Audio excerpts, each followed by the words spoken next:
હાલ ગુજરાતમાં શિયાળાની સિઝન ચાલી રહી છે, પરંતુ આ વચ્ચે હવામાન નિષ્ણાંત પરેશ ગોસ્વામી દ્વારા ફરી એકવાર શિયાળાના સિઝનમાં કેટલાક જિલ્લાઓમાં માવઠાની આગાહી કરવામાં આવી છે.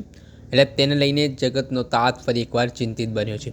એ રીતે થોડાક સમયથી કમોસમી વરસાદની પણ અસર ગુજરાતમાં વર્તાઈ રહી છે.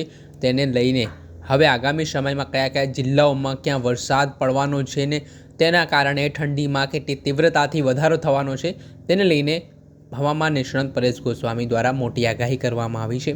ને જે રીતે છેલ્લા થોડાક સમયથી આવી સ્થિતિ જોવા મળી રહી છે, ક્યારેક શિયાળું, ક્યારેક ઉનાળું, તો ક્યારેક ચોમાસા જેવી સ્થિતિનું નિર્માણ થઈ રહ્યું છે, ત્યારે ગ્લોબલ વોર્મિંગની પણ અસર સીધી દેખાતી હોય તેવું પણ માનવામાં આવી રહ્યું છે. પહેલાં તો આપણે જાણીએ હવામાન નિષ્ણાંત પરેશ ગોસ્વામી પાસેથી કે કયા જિલ્લામાં માવઠું પડી શકે છે ને ત્યાંના લોકોને શું અસર થઈ શકે છે. એ જ મુજબ જોવા જઈએ તો આ જાન્યુઆરી મહિનાનું આજે 27 તારીખ થઈ ગઈ છે. જાન્યુઆરી મહિનાનું એન્ડ આવી રહ્યું છે અને હવે ફેબ્રુઆરી મહિનો ચાલુ થવા જઈ રહ્યો છે. એટલે ફેબ્રુઆરી મહિનાના પહેલા જ અઠવાડિયામાં રાજ્યના અનેક વિસ્તારોની અંદર માવઠાનો વરસાદ થાય તેવી શક્યતાઓ છે ને એમાં પણ જે ખાસ કરીને 3 દિવસ એવા છે કે એની અંદર માવઠાની શક્યતાઓ પ્રબળ રહેલી છે, જેમાં 3, 4 અને 5 ફેબ્રુઆરી એટલે કે 2025ના ફેબ્રુઆરી મહિનામાં 3, 4 અને 5 તારીખ દરમિયાન રાજ્યના અનેક વિસ્તારોની અંદર હળવુંથી મધ્યમ માવઠું થશે ને આ માવઠું છે અનેક વિસ્તારોને આવરી લેશે, જેમાં ઉત્તર ગુજરાતના મોટા ભાગના વિસ્તારો હશે, જેમાં જે વાવથરા જિલ્લો હોય, બનાસકાંઠા જિલ્લો છે, સાબરકાંઠાના વિસ્તાર છે, મહેસાણા છે, એ સાથે ગાંધીનગર, અમદાવાદ જેવા વિસ્તારો છે. આ તમામ વિસ્તારોની અંદર એકદમ સામાન્ય માવઠું છે એ થઈ શકે છે.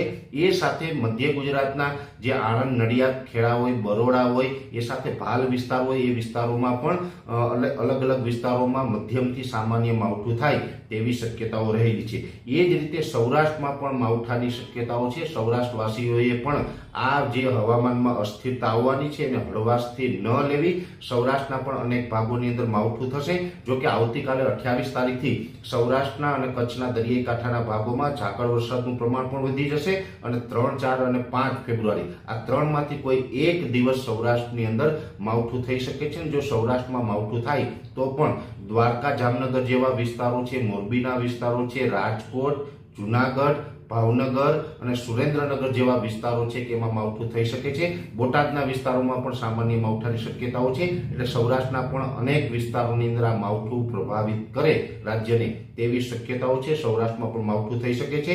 કચ્છને બહુ વાંધો નથી અત્યારે હાલ દેખાતો, પણ કચ્છના પણ જે રાપર તાલુકાના પૂર્વ ભાગો છે એમાં કદાચ હળવા છૂટાછવાયા સામાન્ય ઝાપટા પડી શકે છે. એ સાથે જ અરવલ્લી, છોટાઉદેપુર અને દાહોદ, ગોધરા જેવા વિસ્તારમાં મોટા ભાગના વિસ્તારોની અંદર વાદળછાયું વાતાવરણ થશે અને કોઈ જગ્યાએ હળવા સામાન્ય ઝાપટા પડી શકે છે. એના સિવાય સુરત, રાજપીપળા અને વલસાડ જિલ્લામાં પણ હળવાથી સામાન્ય ઝાપટા પડે તેવી શક્યતાઓ રહેલી છે. એટલે ખાસ કરીને ઓલ ઓવર જોવા જઈએ તો આ માવઠું છે ઘણા બધા વિસ્તારોને પ્રભાવિત કરે તેવી શક્યતાઓ હાલ લાગી રહી છે. હજુ પણ જે ઉત્તર ભારતના પહાડી પ્રદેશો ઉપરથી બેક ટુ બેક WD પસાર થઈ રહ્યા છે ને એ WDની અસરને કારણે આ માવઠું થાય તેવી શક્યતાઓ છે. જેમાં ખાસ કરીને જોવા જઈએ તો આપણે જાન્યુઆરી મહિનાનો એન્ડ આવી ગયો છે. અત્યારે આપણે WDનું પ્રમાણ ઘટી જવું જોઈએ અથવા તો ઠંડીનું પ્રમાણ છે એ ઘટી જવું જોઈએ, પણ છતાં પણ હજુ રાજ્યના અલગ અલગ વિસ્તારોની અંદર શિયાળો સક્રિય દેખાઈ રહ્યો છે, ઠંડીનો માહોલ છે. હજુ પણ આવનારા સમયમાં અનેક વિસ્તારોની અંદર કોલ્ડ વેવ જેવો માહોલ તો કોઈ જગ્યાએ ગાત્રો થીજાવતી તીવ્ર ઠંડીનો માહોલ પણ જોવા મળશે. પણ આ વચ્ચે ફેબ્રુઆરી મહિનાના પહેલા જ અઠવાડિયાની અંદર એક માવઠાના સમાચાર છે. આ ખૂબ ચિંતાજનક સમાચાર ગણી શકાય, પણ હું ભગવાનને પ્રાર્થના કરું કે અમારી આ આગાહી ખોટી પડે તો અમને ખૂબ આનંદ થશે. પણ અત્યારે હું દરેક ખેડૂત ભાઈઓને ખાસ ચેતવી રહ્યો છું કે આપણે ચેતીને રહેજો, કેમ કે આ WDની અસરને કારણે ગુજરાતમાં માવઠું થાય તેવી શક્યતાઓ છે. અને એમાં પણ 3, 4 અને 5 ફેબ્રુઆરી આ 3 દિવસ એવા છે કે આ 3 દિવસ દરમિયાન રાજ્યના અલગ અલગ વિસ્તારોની અંદર હળવુંથી મધ્યમ સામાન્ય માવઠું થઈ શકે છે. અને જેવી રીતે આ WD પસાર થશે એની અસ્થિરતા આપણા ગુજરાતને અસર કરવાની છે. એ અસ્થિરતા ઉપર અમારી સતત નજર રહેશે અને એમાં પણ કોઈ ફેરફાર હશે તો અમારા તરફથી આપને સચોટ માહિતી છે આપવામાં આવશે. અત્યારે આ વિડીયોની અંદર એટલું જ. અંતમાં દરેક મિત્રોને વિનંતી રહેશે કે આ વિડીયોને લાઈક આપીને દરેક ગ્રુપમાં શેર કરી દેવો, જેથી કરીને અન્ય મિત્રોને પણ માહિતી મળી શકે.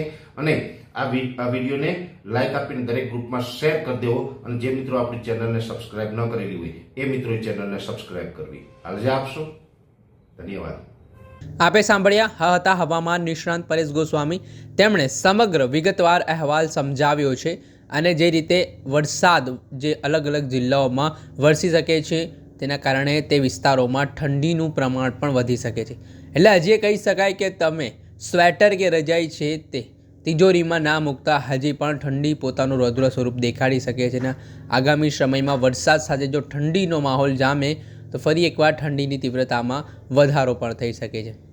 જોવાનું રહ્યું કે આ જાન્યુઆરી માસ પત્યા બાદ ફેબ્રુઆરીમાં કદાચ કહેવાય રહ્યું છે કે ઉનાળાની સિઝનની શરૂઆત થઈ શકે છે અને ત્યારબાદ ચોમાસું જોવા મળે છે. પરંતુ હાલ આ દિવસોમાં કમોસમી વરસાદના કારણે હવે જે ગ્લોબલ વોર્મિંગની સીધી અસર જોવા મળી રહી છે તેને લઈને ઋતુઓ બદલાતી હોય સીધી ઉનાળામાં ચોમાસા જેવી સ્થિતિ, શિયાળામાં ચોમાસા જેવી સ્થિતિનું નિર્માણ થતું હોય તેવું હાલ દેખાઈ રહ્યું છે. દર્શક મિત્રો, એન કવરેજ ન્યૂઝને આપ લાઇક કરી લો, સબસ્ક્રાઇબ કરી લો અને શેર કરવાનું ભૂલતા નહીં.